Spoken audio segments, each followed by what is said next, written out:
Munnar government കോളേജിലെ വ്യാജ പീഡന കേസിൽ അധ്യാപകന്റെ ആരോപണങ്ങൾക്ക് മറുപടിയുമായി CPIM നേതാവ് എസ് രാജേന്ദ്രൻ രംഗത്ത് വന്നു. തന്റെ നേതൃത്വത്തിലാണ് വ്യാജ പരാതി തയ്യാറാക്കിയത് എന്ന അധ്യാപകൻ ആനന്ദ് വിശ്വനാഥിന്റെ ആരോപണം അടിസ്ഥാനരഹിതമാണ്. പരാതി നൽകിയതോടെ അധ്യാപകൻ ക്രൂരമായി പെരുമാറുന്നുവെന്ന് ആരോപിച്ച് പരാതിക്കാർ തന്നെ സമീപിച്ചിരുന്നുവെന്നും എസ് രാജേന്ദ്രൻ 24നോട്. എൻ്റെ അടുത്ത് തന്നെ ഏതാണ്ടൊക്കെ ആ കാലഘട്ടത്തിൽ ഒരു 4-5 പെൺകുട്ടികൾ പരാതിയായിട്ട് വന്നു. പക്ഷേ അപ്പോൾ ചന്ദ്രൻ എന്നും പറഞ്ഞ ഒരു പ്രിൻസിപ്പൽ ഉണ്ടായിരുന്നു. അങ്ങേരോട് ഞാൻ വിളിച്ചു പറയും, ഇങ്ങനെ കോളേജിൽ ഇങ്ങനെയൊക്കെ പ്രശ്നമുണ്ട്, അങ്ങനെയാണെങ്കിൽ അന്വേഷിച്ചിട്ട് നിങ്ങൾ PTA ഭാഗമായിട്ട് നടപടിയെടുക്കണം, അധ്യാപകനെ സംബന്ധിച്ച് ഗവൺമെൻറ്റിൽ അറിയിക്കണം എന്നെല്ലാം അന്ന് അവരോട് ആവശ്യപ്പെടാറുണ്ട്. അത് കഴിഞ്ഞിട്ട് ഞാൻ ഇവരോട് നിർബന്ധിച്ച് പരാതി വേണോ, കൊടുക്കുന്നുണ്ടോ, കൊടുത്തോ എന്ന് ചോദിച്ചപ്പോൾ പരാതി കൊടുത്തു, പക്ഷേ അത് വേണ്ട തരത്തിൽ നടപടിയിലേക്ക് ആകുന്നില്ല എന്ന് പറഞ്ഞതിന് ശേഷമാണ് ശരി ഞാനത് അന്വേഷിക്കാം എന്ന് മാത്രമേ പറഞ്ഞിട്ടുള്ളൂ. രാഹുൽ വിജയൻ ഇടുക്കിയിൽ നിന്ന് വിവരങ്ങളുമായി ചേരുകയാണ്. Rahul, good morning. രാഹുൽ, യഥാർത്ഥത്തിൽ എസ് രാജേന്ദ്രന് ബുദ്ധിമുട്ടായോ ഇദ്ദേഹത്തിൻ്റെ പരാതി?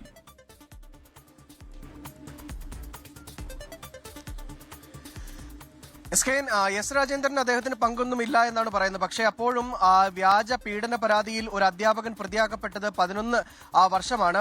അതിനുശേഷം നിയമ പോരാട്ടത്തിനൊടുവിലാണ് കുറ്റവിമുക്തനാക്കപ്പെട്ടത് എന്നുള്ളതാണ് ഏറ്റവും പ്രധാനമായും പറയുന്നത്.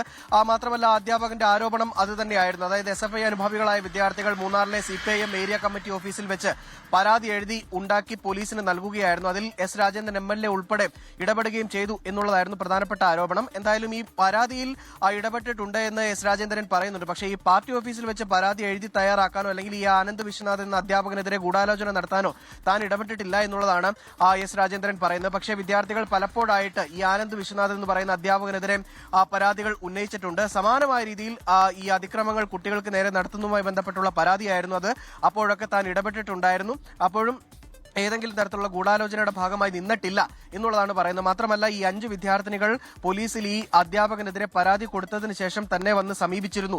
അതായത് ഈ പരാതി കൊടുത്തതിന് പിന്നാലെ മാനസികമായിട്ടും അല്ലാതെയും ഈ വിദ്യാർത്ഥികളെ ഈ അധ്യാപകൻ ഉപദ്രവിക്കുന്നു എന്ന് പറഞ്ഞുകൊണ്ടുള്ള പരാതിയുമായാണ് ഈ വിദ്യാർത്ഥികൾ രാജേന്ദ്രന്റെ അടുത്ത് എത്തിയത് എന്നുള്ളതാണ് ഈ രാജേന്ദ്രൻ പറയുന്നത്. പിന്നീട് അന്നത്തെ പ്രിൻസിപ്പളായിട്ടുള്ള ചന്ദ്രൻ എന്ന് പറയുന്ന അധ്യാപകനെ വിളിച്ച് ഈ പ്രശ്നം ഇങ്ങനെ ആവർത്തിക്കാൻ പാടില്ല, ഇത്തരത്തിൽ ഈ ആനന്ദ് വിശ്വനാഥൻ കുട്ടികളോട് പെരുമാറാൻ പാടില്ല എന്ന് നിർദ്ദേശം കൊടുത്തിരുന്നു. അല്ലാത്ത പക്ഷം യാതൊരു തരത്തിലുള്ള ഇടപെടലും നടത്തിയിട്ടില്ല എന്നുള്ളതാണ് ഈ എസ് രാജേന്ദ്രൻ പറഞ്ഞത്. എന്തായാലും ഇന്നലെ ഈ ആനന്ദ് വിശ്വനാഥൻ ഉന്നയിച്ച പ്രധാനപ്പെട്ട ആരോപണങ്ങളിലൊന്ന് എസ് രാജേന്ദ്രന്റെ ഗൂഢാലോചന ഈ തനിക്കെതിരെ ഉണ്ടായി എന്നുള്ളതായിരുന്നു. അത് പൂർണ്ണമായിട്ടും തള്ളുകയാണ് എസ് രാജേന്ദ്രൻ എന്നുള്ളതാണ് ഏറ്റവും പ്രധാനപ്പെട്ട കാര്യം.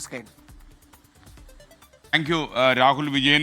ലോകത്തെവിടെയായാലും ഏത് സമയത്തും 24 വാർത്തകളും ഓഗ്മെന്റഡ് റിയാലിറ്റി പാക്കേജുകളും എക്സ്പ്ലെയിനറുകളും വിശദമായി കാണാൻ ഞങ്ങളുടെ YouTube ചാനൽ നിങ്ങൾക്ക് സബ്സ്ക്രൈബ് ചെയ്യാം.